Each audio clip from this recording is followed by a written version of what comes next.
Thank you very much for inviting me to share in this regional forum on the role of indigenous knowledge in rights-based sustainable development. First, I would like to apologize for not being able to take part in this event, although I confirmed earlier, mainly because I have been asked by the Office of the High Commissioner on Human Rights to attend the Amazon Synod of Pope Francis, which is going to be held at the same time. And since I'm the only rapporteur invited to attend that process, they urged me to take this as a priority.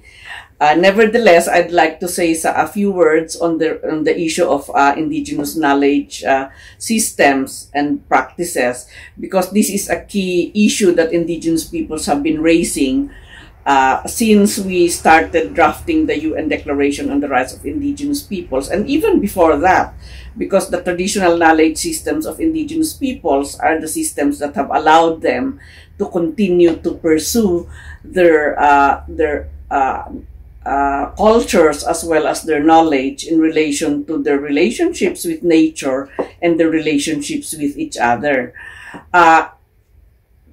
In the process of drafting the UN Declaration on the Rights of Indigenous Peoples, this has been a key issue that has been discussed several times, and the end result is a particular article on traditional knowledge, which is Article 31 of the UN Declaration on the Rights of Indigenous Peoples. This article states that indigenous peoples have the right to maintain, control, protect, and develop their cultural heritage, traditional knowledge, and traditional cultural expressions, as well as the manifestations of their sciences, technologies, and cultures, including human and genetic resources, seeds, medicines, knowledge of the properties of fauna and flora, oral traditions, literatures, designs, sports and traditional games, and visual and performing arts. They also have the right to maintain, control, protect, and develop their intellectual property over such cultural heritage, traditional knowledge, and traditional cultural expressions. In conjunction with indigenous peoples, states shall take effective measures to recognize and protect the exercise of these rights. So this particular article is specifically asking states to adhere to their obligations to protect traditional knowledge systems of indigenous peoples, as well as to enhance and include this in relevant processes. It's important that we also look at the right to traditional knowledge and traditional cultural expressions as not just a standalone right. It's very much related to also the right of indigenous peoples to self-determination and their right to their lands, territories, and resources, as well as their right to their own cultures. Traditional knowledge cannot be separated from the places in which indigenous peoples have developed this knowledge itself. So, whenever we talk about traditional knowledge, this is always linked with the experiences and the history of indigenous peoples in living in their own traditional territories and use of their own natural resources. So whenever they are displaced or removed from such traditional knowledge, from such territories, lands, and resources, this compromises significantly the continuation and transmission and use of these traditional knowledge systems. So that's the first point that I would like to stress, that we cannot look at traditional knowledge or indigenous people's knowledge systems in separation from the holistic, all the rights of indigenous peoples contained in the UN Declaration on the Rights of Indigenous Peoples. Now, international law has also talked about the right to culture, of which traditional knowledge or indigenous knowledge is part of. And international law can provide three main functions in terms of, first, providing an international framework of obligations that support the protection of traditional knowledge at national, subnational, and local levels in line with best practice.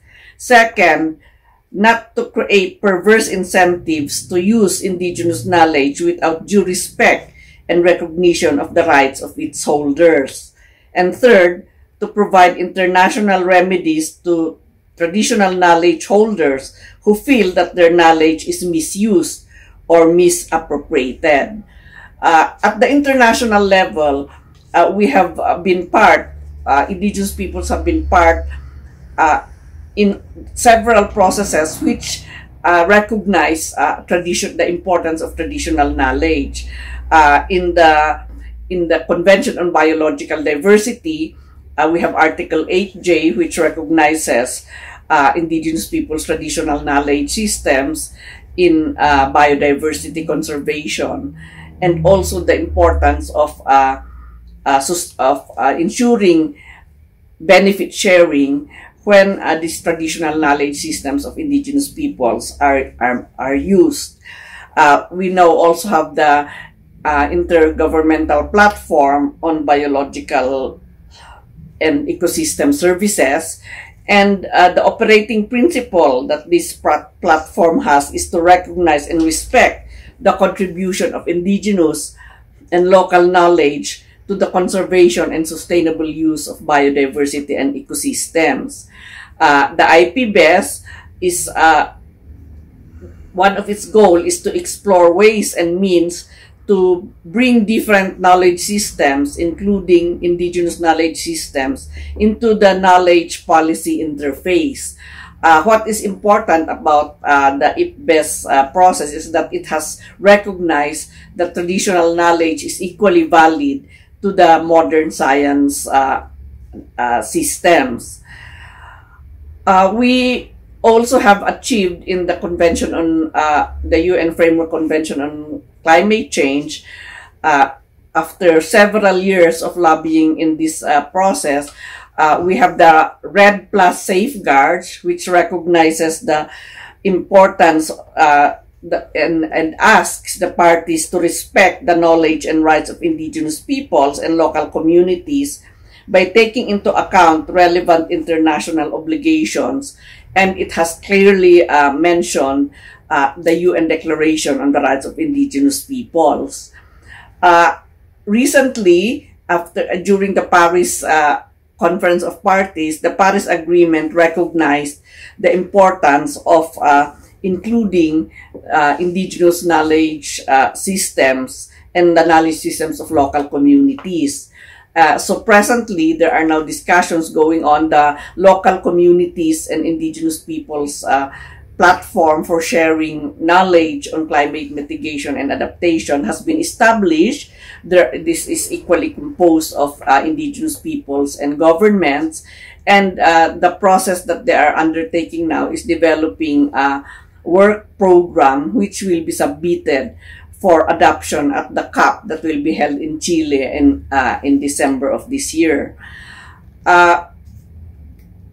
Also, this is again a crucial decision because clearly indigenous peoples have very important contributions in mitigating climate change, but they also have very crucial challenges in terms of adapting to climate change. And since they don't have any other option but to adapt and maintain the resilience vis-a-vis the adverse impacts of climate change, their knowledge in doing this is something that should really be integrated in the decisions and the support that comes from the UN Framework Convention on Climate Change.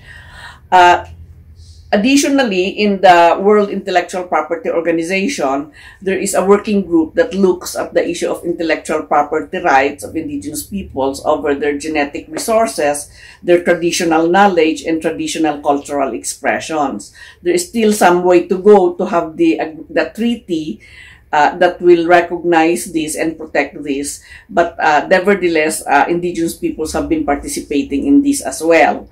So as you can see, there are several international processes where indigenous peoples are very much involved, and of course all of these will also feed into the achievement of the Sustainable Development Goals.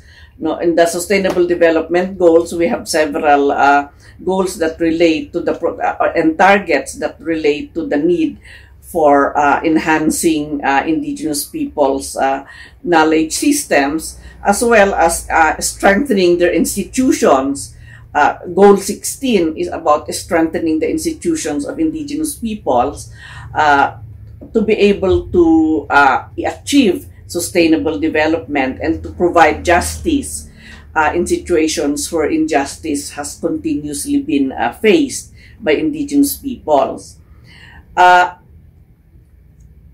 So I would just like to stress 2 points. No? First is that under international human rights law, they recognize that the free, prior, informed consent of indigenous peoples should be obtained when there is access to and use of their traditional knowledge. And if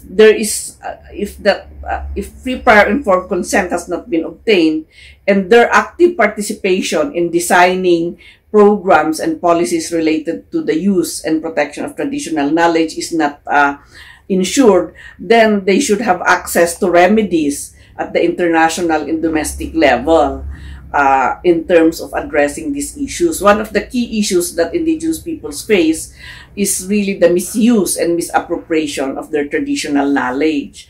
And therefore, the main demand is that the indigenous peoples, the traditional knowledge holders, should be part of any decision-making process and design of any policy or program that uses traditional knowledge of indigenous peoples.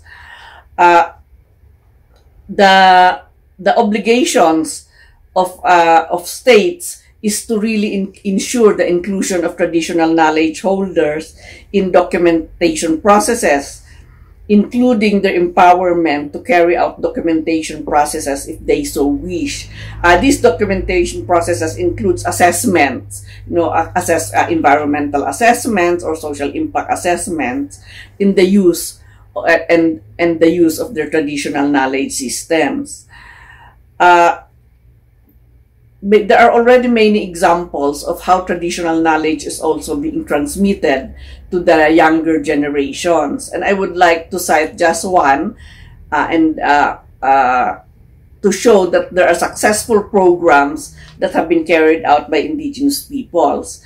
The Navajo peoples, for instance, they have developed very extensive and sophisticated outdoor field-based teaching and learning environment in which they don't confine the learners to the four walls of the classrooms, but they encourage outdoor and field-based teaching and learning processes. No, and this success has shown that emphasis on place-based curricula, emphasizing experiential outdoor learning in familiar environments within the traditional territories of indigenous peoples, has really resulted in successful transmission of that knowledge.